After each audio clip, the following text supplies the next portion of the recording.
Make an image 3D in After Effects with Element 3D. Quick disclaimer, skipping a single step will affect your final result. So you need to follow this step-by-step guide carefully.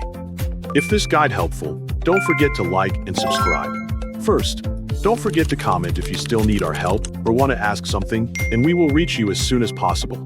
Second, open the Windows search bar at the bottom of your screen. Type After Effects into the search field and open the application when it appears in the search results.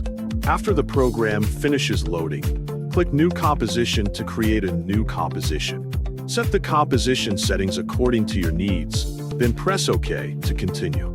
Next, import your image by right-clicking inside the project panel and selecting Import.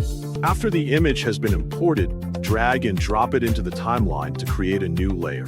With the image layer selected, go to the Layer menu at the top of the screen and choose Auto Trace.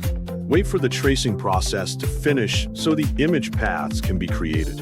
After that, right-click anywhere in the timeline, choose New, and then select Solid to create a new solid layer. Select the solid layer, go to the Effects and Presets panel, search for the element effect, then drag and drop it onto the solid layer. Open the Custom Layers section inside the Element Effect controls and set the path layer to the image that you imported.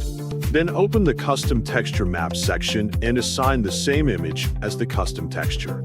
After that, click Scene Setup to open the Element 3D Scene Setup window. Press Extrude at the top of the window to convert the traced image into a 3D object. Once the model is created, open the Texture Model settings and select Bevel. Scroll down until you find the Textures section. Change the Diffuse option to use the same image that you imported earlier. When you are satisfied with the result, press OK to close the Scene Setup window.